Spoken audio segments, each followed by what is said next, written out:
What's up mga tol? Good morning sa ating lahat.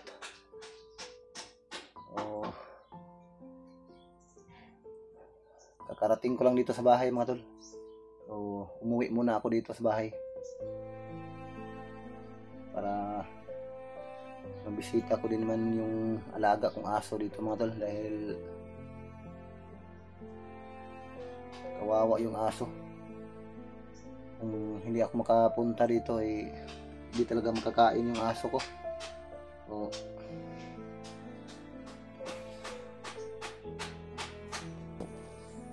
kailangan ko pang magluto mga tol para may pakain ako sa alaga kong aso dito. Pati yung pusa ko kawawa na.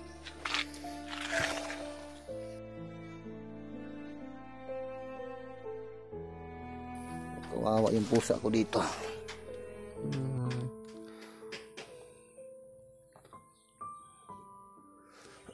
Nagluto ako ng papakain ko sa kanila, alaga kong aso at pusa. So yan mga tol, ay minsan lang talaga ako makapunta dito sa bahay mga tol, dahil yun nga, doon ako minsan matulog malapit sa pinagtrabahoan ko, doon sa ibang house ng aking mga kasama.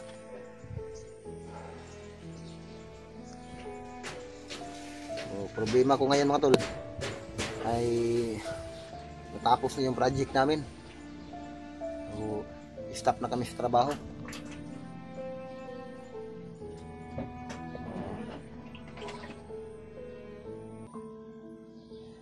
Kailangan ko pa talagang maghanap ng pwedeng mapagtrabahuan mga tol, para maitaguyod natin yung pangangailangan ng ating mag-ina, ng mga anak. So, kahapon lang ay natapos na yung ginawa namin doon, yung project ng engineer namin.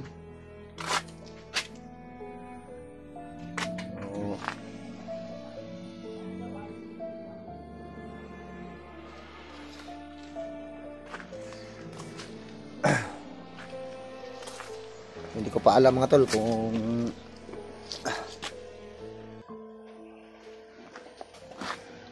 kailan ako babalik doon sa kagubatan, dahil marami na kasing mga nag-chat sa akin na tulungan daw yung mga kasama ko.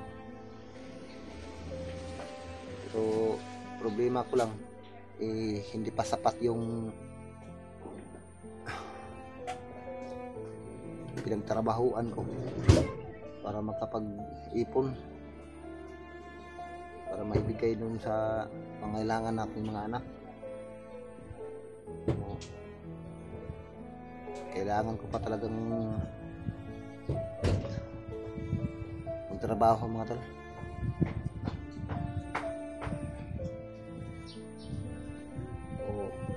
Pamanhin muna mga tol. Hindi ko pa alam kung kailan ako makabalik doon sa kagubatan mga tol, para tulungan yung mga kasama ko. Sana ay maintindihan niyo mga tol. Uunahin ko pa talaga yung pangangailangan ng aking mga anak mga tol. So yun nga lang ay natapos na yung trabaho namin.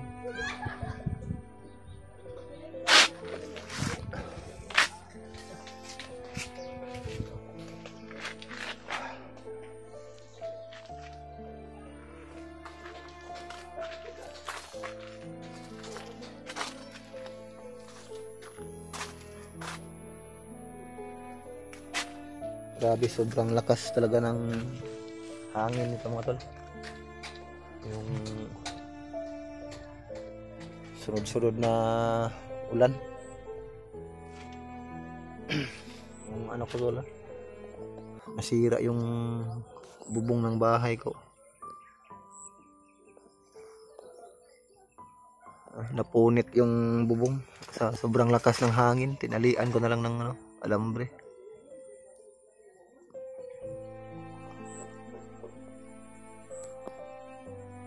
Nabali nga yung pala niya. Grabe. Sobrang lakas talaga ng hangin mga tol. Kasi hindi maganda yung panahon ngayon. Maya uulan naman. Uulan ng umaga, tanghali mawala. Hapon hanggang gabi ay lumalakas yung ulan.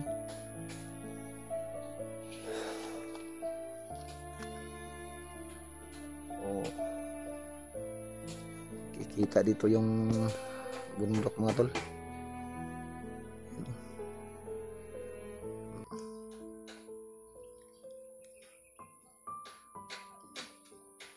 Daming pags. Parang ulap kung tingnan mo dito.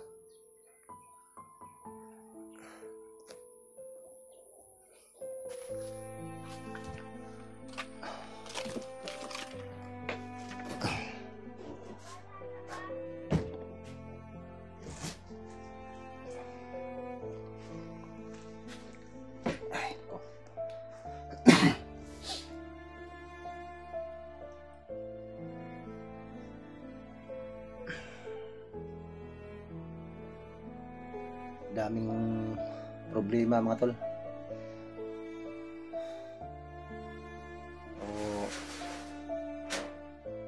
Yung iba na nag-chat sa akin ng mga solid at yung tagahanga, at yung iba din naman ay nag-comment na mismo doon sa mga videos ko. Pero kadalasan doon sa Messenger ay nag-chat talaga yung mga kaibigan natin, mga solid natin tagahanga, na tulungan ko raw yung mga kasama ko.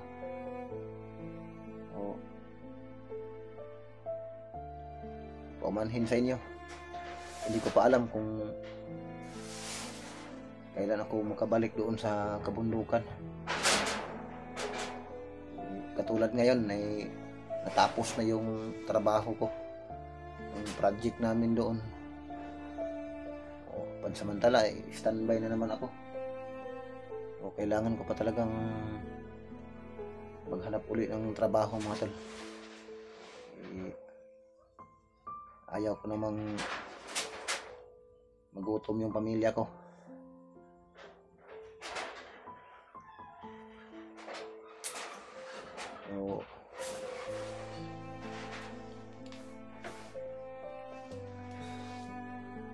Kung makabalik man ako doon sa kagubatan mga tol, hindi ko na lang sasabihin dito sa video. Pero kailangan ko pa talagang magtrabaho mga tol. Dahil kunti lang yung kinikita natin sa araw-araw. Tapos ngayon ay natapos na yung trabaho namin.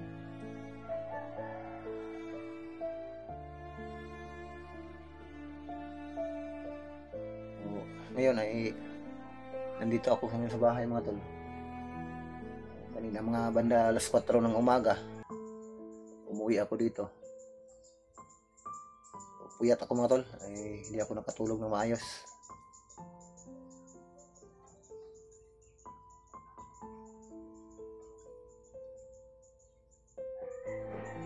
So yung plano ko ngayon mga tol ay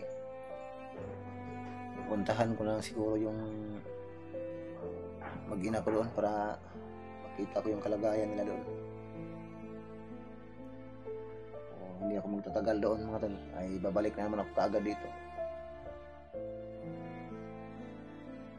Kahit saan na lang ako ngayon mga tol magpunta para makahanap uli ng trabaho. So naalala ko mga tol, nung nakaraang video ko ay may nag-comment doon. Nag-alala din siya tungkol sa akin. So salamat po sa pag-alala nyo tungkol sa akin. Maraming salamat sa iyo. Ulitin ko, pero hindi naman talaga natin maiwasan, katulad ng sinasabi mo. Kung mapapanood mo man ang video kong ito ngayon, sa trabaho ay hindi talaga natin maiwasan yung mga ganong tao. Pero yung mga kasama ko doon ay talagang mga mababait yon. Wala tayong dapat ipag-alala sa mga taong yon. Mga mabubuti ang loob nun mga taong yon.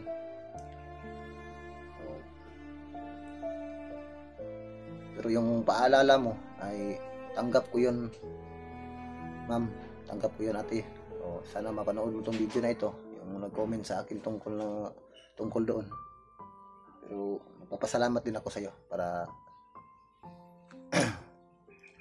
hindi naman tayo talaga maging kampante kahit saan tayo. Kahit hindi natin sukat yung isip ng tao. Pero masasabi ko lang, yung mga kasama ko doon ay mga mabubuting tao yon. So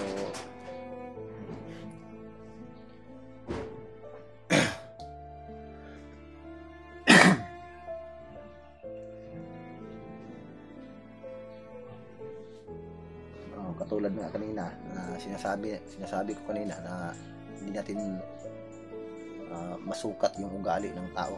Hindi natin alam yung iniisip ng tao. Pero ito, masasabi ko lang ay talagang mabubuti yung mga tao na kasama ko, mga kaibigan ko yon. Pero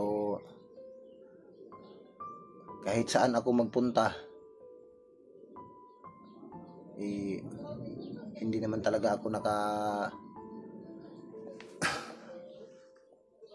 hanap ng mga kasama na mga siraulo. Kung mayroon mang mga kasama ko na mga ganung gawain ay iniiwasan ko naman.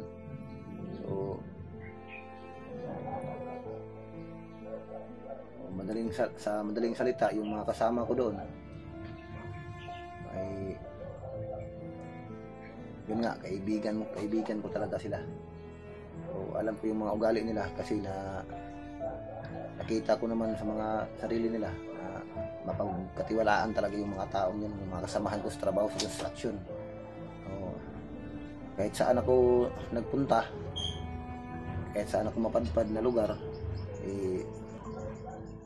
wala talaga akong kalaban o kaaway. Lahat na pinupuntahan ko ay kaibigan ko. Lahat ng mga nakasama ko sa trabaho ay kaibigan ko talaga. Maliban na lang siguro kung pag-tripan ako o kaya yung mga taong na masasamang loob, hindi naman talaga natin maiiwasan. Pero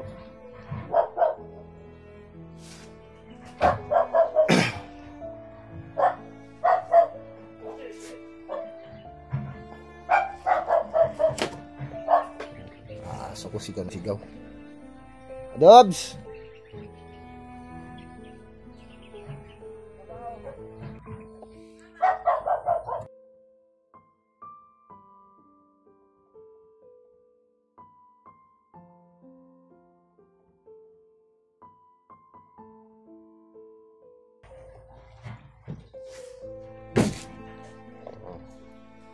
Masakit yung mata ko mga tol sa sinag ng araw kasi hindi ako nakatulog ng maayos.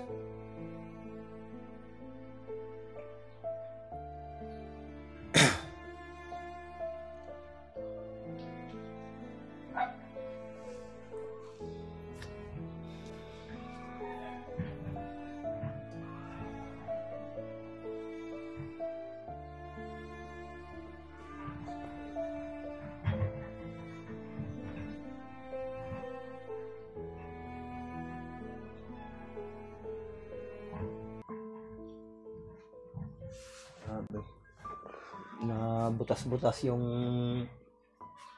bubong ko mga tol.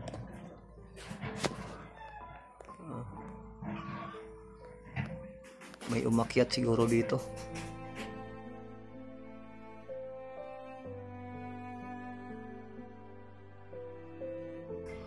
Ang laki yung butas.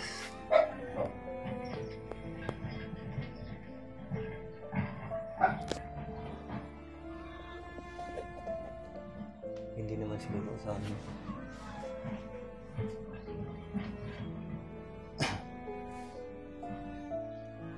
Grabe yung panahon ngayon mga tol. Lakas yung ulan dito. Yung tataka ko bakit nabutas yung bubong ko mga tol. May umakyat siguro.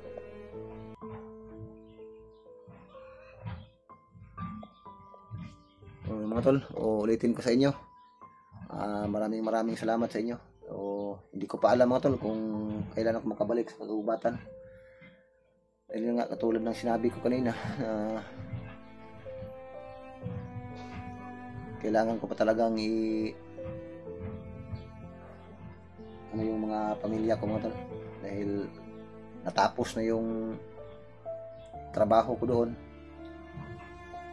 So pansamantala ay standby muna ako ngayon mga tol. Pero pagkatapos siguro nito, yung araw na ito mga tol, ay maghahanap pa rin ako ng trabaho para may maibigay po tayo sa ating mga anak. Hindi pwedeng umurong tayo mga tol. Paumanhin sa inyo mga tol na hindi ko pa alam kung kailan ako makabalik sa kagubatan mga tol. Kung mga nag-request sa akin, pasensya po kayo. Hindi ko pa alam kung makakabalik pa talaga ako doon sa kagubatan. Kailangan ko pa talagang itaguyod yung mga mag-ina ko mga tol. So, naway maintindihan nyo at maraming salamat sa inyo at magandang umaga po sa inyong lahat.